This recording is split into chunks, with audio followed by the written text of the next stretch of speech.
So you're scouting North American Russian here? Yeah, well, I mean, we gotta get ready for our games starting on Sunday, and so we're here to see a couple games and get a bit of a better picture of what those teams are all about. What's going on with North America? We expected to see. Well, I mean, obviously we've seen a few games already on TV, but it's an extremely fast team with a lot of young talented players, and you can see the excitement on their game, and it's fun to watch, but it's good to come and see here, and then you kind of see it online. Do you regard the group as totally unpredictable, or do you think there is a favorite?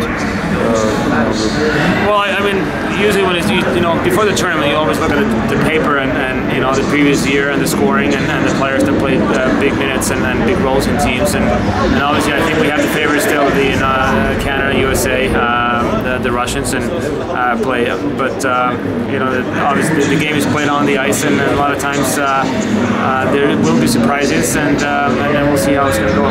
What's your feeling about Russian team at this tournament within this lineup, this roster, which differs a lot from the Sochi? Yeah, well, obviously we're going to see their game later on, but with that team, when you look at the paper, there's extremely talented players that can score goals, and even if they have some changes, they still have a very, very good lineup there, and the top players are, like I said, have so much talent that you have to be really careful with them. Do you think the younger generation, Tarasenko and Kuznetsov, Panarin and Kucherov can change this team a lot? Well, you just have to look at the last year, the way they played in the NHL and the playoffs, and the roles that they have in their team. So, obviously, with that type of talent and having the youth that they bring, they can add a big piece on their team and make the Russian team that much more dangerous. Why Russia is such a comfortable opponent for Finland? We saw it in Sochi. No, it's never a comfortable opponent. But if they played well in Sochi and they had success there, but this is obviously a completely different tournament, different lineup, and what happened in the previous tournaments really it doesn't mean anything here. As a Montreal captain, what do you predict about the Alex Radulov's comeback to the NHL? Could he make a lot of impact to Montreal? I mean, he played really well in the KHL, and even when he was in the NHL, he was a big piece in the Nashville's team. So I'm sure he's going to be able to help bring the offense that they were before in Montreal, and it's a phenomenal city to play. So I'm sure he's going to enjoy it there.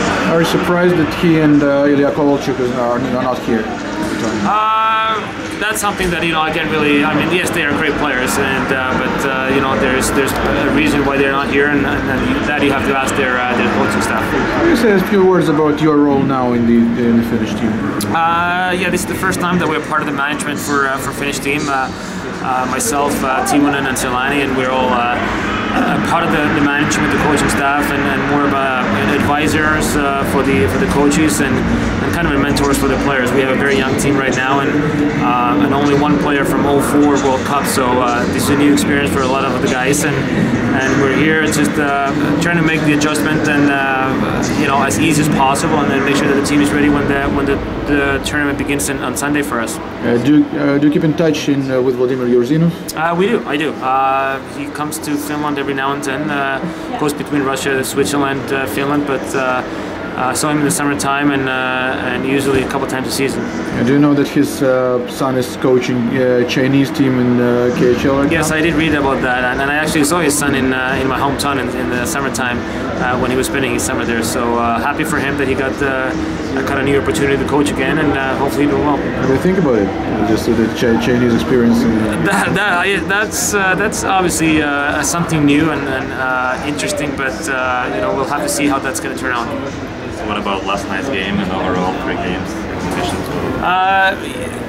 It's always when you have 4 months of summer and 3 months of summer, and then the first game is actually the first 2 games that we're playing in Sweden are always hard for the players, and you want to give them some time to feel comfortable again. And the positive thing for us is that we've been improving all these 3 games. And last night didn't have a strong start, but then the third period was really good for us, and that's something to build on. So what do you expect from Lайне and in the first season? matches? Well, those are phenomenal, talented players, and they'll do fine. There is no doubt about that. But at the same time, you know, we have to remember that they're only 18 years old. So they're still very young, and we have to give them some time. But you know, but at the same time, they're players that they will adjust very fast. And then even with Laiне now in the first 3 games, he's been, like I said, he's been improving all these 3 games, and yesterday was a very strong performance on his part. Could you compare these young guys with your star generation? Well, I think the youth, like the game itself, you know, it keeps improving, and these guys now that we're the 16-7 thing, it seems that they're more mature, they're physically stronger and bigger than we were at that time, and so they can kind of make that adjustment maybe sooner than we did. But there's a lot of exciting, talented young guys coming up. Patrick Laiне often compares himself with Alex Ovečkin. Do you agree? Same style? Well, they both have a lethal shot. They can shoot the puck and they can score from anywhere, really. And you know, he proved that yesterday, last night, on the power play there. But there's a lot of similarities to them in the way they play the game, and if he can, but you know, what type of player he will be in the NHL, we'll have to wait and see, because obviously he hasn't played there yet, but there's going to be a bright future for him. Ovechkin and Malkin had 2 bad Olympics each. Do you expect better tournament for them now when they play in the different lines? Well, I wouldn't say that they had bad tournaments before, but you know, if I expect them to play better, that's hard to say, and you know, like I said again, that's something that we'll have to wait and see how these games go. Thank you. Thank you.